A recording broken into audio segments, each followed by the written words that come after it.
Thanks, Scott.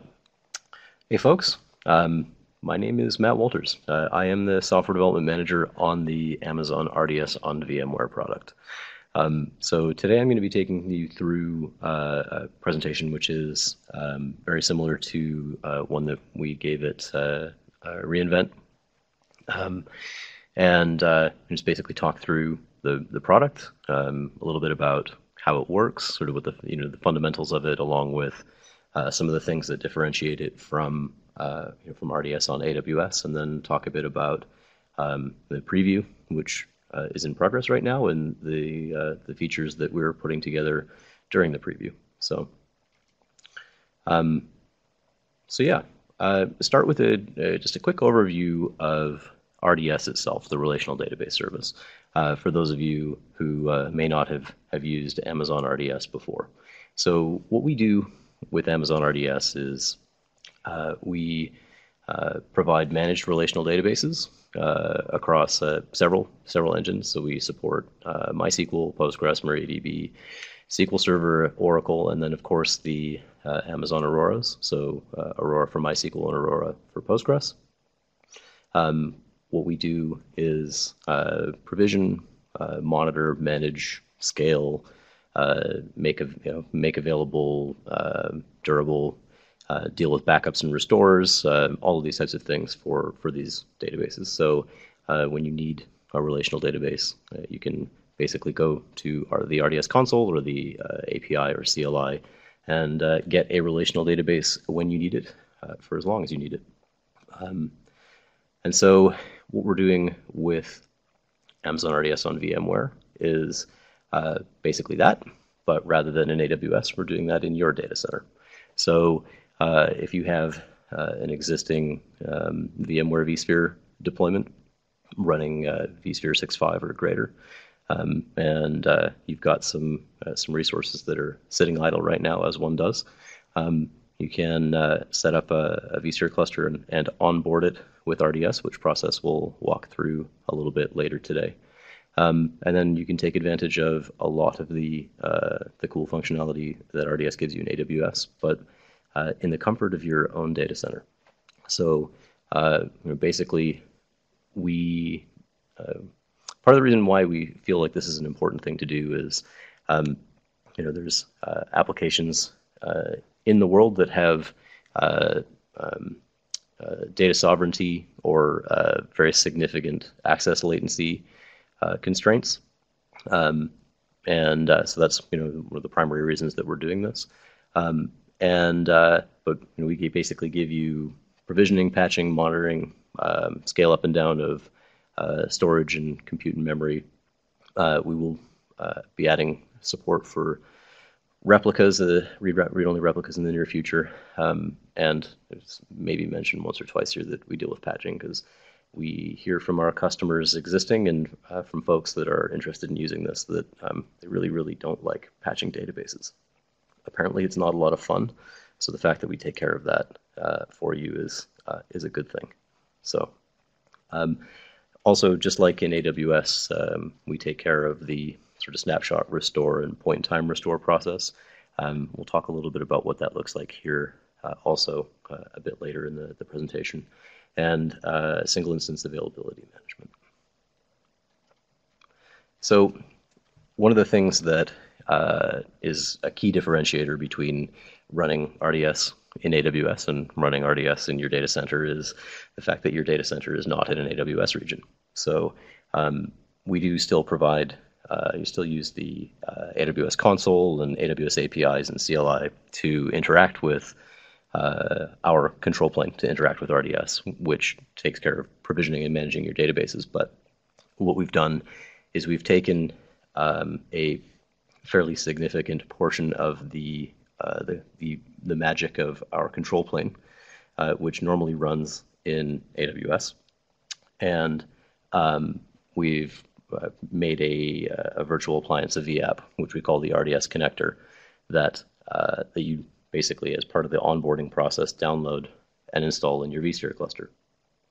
And so once you've done that, our appliance reaches up to the AWS region to a DMZ, a network DMZ that we've provisioned specifically for that VPN tunnel, specifically for you, to initiate an IPsec VPN tunnel. And then once that tunnel is established, then we can send control traffic down from the regional RDS control plane to the connector appliance in your data center, where any provisioning management type activities that you've asked for are actually executed. So any interaction that happens with your database instances or with your vCenter APIs or that type of thing, that all happens in your data center. That's not executed from the control plane. But then any traffic that needs to come back up to AWS, so things like CloudWatch logs, or if you've enabled or CloudWatch logs, CloudWatch metrics, if you've enabled the hybrid snapshot functionality, which we'll again talk about in a little bit, that does not traverse the VPN tunnel. That all comes back up to us via either direct connect or the public internet. But of course, it's all secured using SSL, TLS, and all of the good stuff that we use for everything in AWS.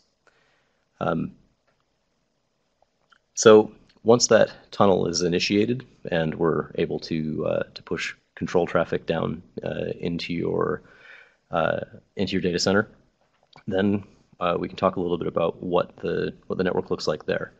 So in AWS, all RDS instances are dual homed. So we have a VPC that we use, which we call our control VPC, to interact with and manage your RDS databases on your behalf.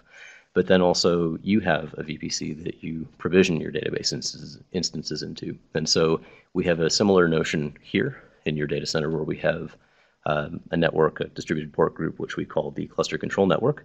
And then you have another one, which we call the application network. And so we use the cluster control network to provision and manage your RDS databases, and you use the application network to interact with them. So when the connector establishes the VPN tunnel and establishes connectivity and trust with the AWS control plane, then there are a handful more VMs that are pulled down, some of which are RDS control VMs and some of which are machines that were built for us by our partners at VMware that give us some of the functionality that we need to be able to offer this service in your data center. They get installed, and once they are running and configured, then we can provision RDS database instances for you, which are, again, dual homed, and then your applications can interact with.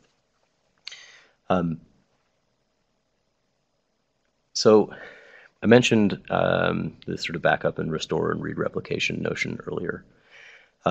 So one of the things that's important to understand about the notion of a snapshot or a backup in RDS is that when you restore a snapshot, we never do that in place. So we always create a new database instance. So we basically take the snapshot, we clone it to a new set of data volumes, and then we create a new database instance on top of that. Now, RDS by default, once a day during a window that you request, will take a snapshot of your database instance. And so there basically ends up with, depending on what you set your backup retention to be, there will be, some number of snapshots that are available to you. Now, any one of those snapshots you can choose to create a new database instance from. And so we'll clone that snapshot, and in this case, it looks like it's a snapshot that's about 3 days old. We'll create a new database instance from that. But the other thing that we do is within about a 30-day window is we allow you to create a point-in-time restore. So you can restore, create a new database from any point in time between those snapshots up to about 30 days out. So this gives you the ability to say, well, I don't want the version of the database that existed 4 days ago, and the one that's 5 days is too old, but one that was 4 days, 7 hours, and 30 seconds old, that's the exact one that I need. So that's point-in-time restore. But then also, as we said earlier, most of the engines allow you to create read-only replicas also. So this gives you the ability to do read scaling. So if you have a single writer and then many readers, so if your application has a heavy read load, and you can scale it out that way. So this is one of the things that we think makes this a super interesting product, which is stuff that we're going to be bringing into the preview as it becomes ready. And this is sort of the what we're talking about, hybrid snapshots. It's we're very excited to be bringing this feature in. So basically, one thing that's extremely important to understand about the notion of a snapshot here and the notion of these database instances here is that these are RDS instances and they are RDS snapshots, very much the same way as they are in AWS. So the software itself looks very similar. The way that we manage the snapshots is basically identical.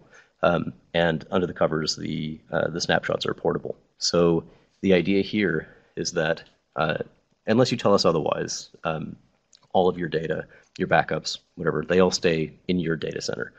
But maybe you'd like to keep a couple of days locally, but you'd like to keep more days in AWS. So have a couple of days of local snapshots and then maybe 20 days or 100 days in S3. We can totally do that. And that's very powerful from a disaster recovery perspective, for example. But maybe you'd also like to have a DR copy of your workload in an AWS region or in another vSphere cluster. This is quite interesting because then it also gives you a migration path. So what we're introducing with this notion of the hybrid replica, we're also bringing in the notion of a single endpoint that represents a database master and then its read-only replicas. So when you have either a disaster that you want to recover from or you have a workload that you'd like to migrate, you can click a button in the console and we'll promote, just like RDS does today, we can promote a read replica or a cross-region read replica. But we'll also give you a single DNS endpoint, a CNAME record that represents the current writer. So you can set your application up with that, and then the application will follow the promotion of a read replica. So from a disaster recovery or a migration perspective, we think that's going to be a very useful and interesting feature. So in preview, which is happening now, I may have mentioned, we currently support Postgres 10.4. We're bringing in MySQL 5.7 in basically right away. We're going to be bringing in SQL Server support in the very near future. We say 2017 here. It may be that we bring in this version or another version, but in this case, in all of these cases, these are just the first versions. We're always listening to customers about sort of what engines and versions of engines they'd like to see. So if you don't see the version of something that you'd like to see on here, let us know, and we'll add it to the list and prioritize accordingly. But for GA, we're planning to support Postgres, MariaDB, MySQL, and SQL Server, and we'll be adding support for Oracle soon thereafter. Talk a little bit about how we use this. So a thing that so we talked earlier about the idea of onboarding. So basically we can't do anything until we know about your vSphere cluster and we have our sort of control software running there that we interact with. So this starts in the AWS Console, specifically in the RDS Console. So if you join the preview or sign up for the product once it's GA, you'll notice that there's a new section in the RDS Console which allows you to do a thing that we call creating a custom AZ. And so this idea of a custom AZ is relatively straightforward. It's just it's your data center that's named in a way that you'll recognize. And then in the future, when you are interacting with the CLI or with APIs or the SDK, or even with certain parts of the console, your custom AZ, I'm making air quotes, you can't see me doing that right now, your custom AZ will appear in the list of AZs for certain operations, and that's how you select, say, the target for a cross data center snapshot copy or this type of thing. But so the name is kind of important because you want it to uniquely identify this specific cluster. But then once you have sort of gone through the process of picking a name, which, as we know, is one of the hardest problems in computing science, then you get a link to download the RDS connector. And so once you've done that and installed it in your vCenter environment or your vSphere cluster, there's some configuration information that we need. So we need to know things like what IP address can we have on your ESX management network? What's the DNS server that serves the private domains that are used in your vCenter cluster? These types of things. Once we have that information, then we can carry on, and the process that I illustrated earlier with the DMZ and VPN tunnel and everything will happen, and then this will be the view that you see in the console with your custom AZ being available and your VPN tunnel being also available. So then once that's done, and the cluster is onboarded, when you go to launch an RDS instance, you'll see that there is a new type of selection that you can make at the beginning of the wizard. So we want to create one in AWS, or do we want to create one on-prem? And once you select that, then if you say on-prem, which of course we did for the purposes of this conversation, you tell us what data center you want to do that in, you tell us what engine you want to do that with, and tell us how big you would like it to be. And of course, a couple of other minor details like how much disk space you'd like us to allocate, and whether you'd like to change the default maintenance and backup windows, and all of the things that you're used to seeing in RDS. So the thing that you'll notice here, if you're familiar with RDS, or if you're familiar with EC2, is there's a sort of an interesting instance family here, which is this RV11, which we've used for illustration here.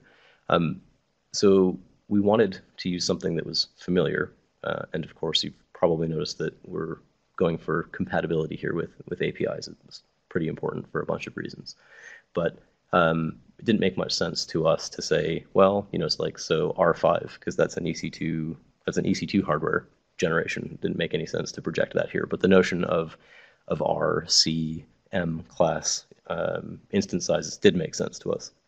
But so basically what we've done here is we've said, okay, well, so we're going to keep those, but we're introducing for RDS on VMware, a hardware family, which is the V11 hardware family, which is the VMware virtual hardware 11th generation, which indicates vCenter compatibility and ESX compatibility, which if you're a user, you already know that. That was news to me. I thought it was kind of cool. So once instances are created, you're sort of interacting and managing them. If you're an existing sort of AWS or RDS user, then these metrics that are available in CloudWatch, you're familiar with these. So it's the same instance metrics. We're collecting those and showing them. It's the same, I've mentioned this once or twice, the same SDK and CLI that you're used to using. And so you'll see in this in this example, we've got an RV11.large instance class, and then the availability zone Bleemco data center. So that's how the custom AZ thing and this notion of API compatibility becomes really important. So existing automation should generally be compatible with the things that we're doing here. If you want to take advantage of the APIs for things like onboarding a custom AZ and that type of thing, that's different. Those are obviously new APIs. You need to build out new functionality for that. But things that work with sort of the existing RDS APIs should also work here if they're not making assumptions about things like VPCs, for example, which exist in AWS but don't in your data center. But then also, if you are used to using vCenter and VROps, our partners at VMware have built some really cool tooling for that too. So the notion here was that not only do we want to give you managed databases where you're used to having databases and where you need to have them, but also we want to give you tools that you're used to using, that you're familiar with, that seem comfortable. And so the vCenter and VROps interfaces will be adding these to the preview in the near future as well. But the idea is that the same places where you're used to seeing, as a vCenter administrator, where you're used to seeing VMs, you'll be able to go and have a look at RDS instances, and then in the in that same UI, you can drill into the VROps metrics that are being collected, and this integrates with all the rest of the VROps metrics that you're used to using today. So you can then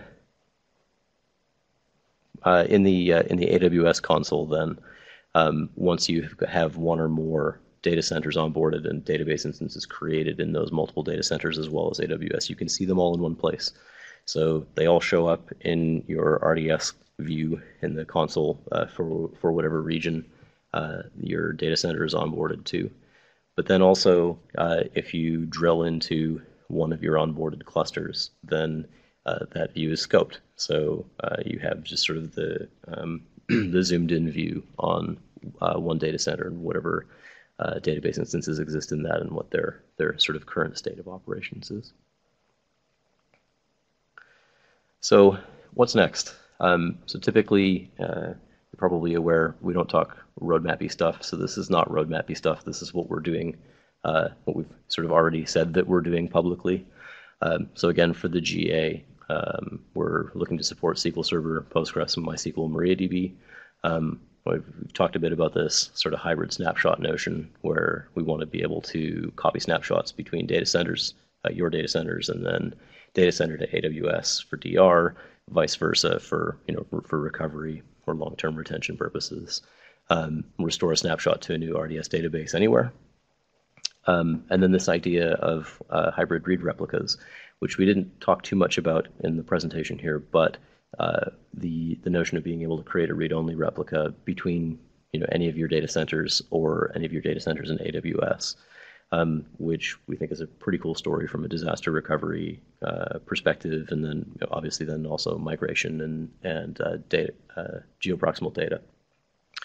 After GA, we'll be adding support for Oracle, and we're looking into cross-cluster high availability, so multi-instance high availability as well. But this is all pretty early days. We've recently at reInvent announced the beginning of the preview, so we'd love to hear what you think would be sort of most useful and most beneficial here.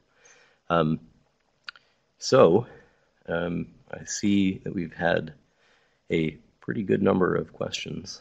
So I think that's kind of where we're going to go here, is into the questions. So,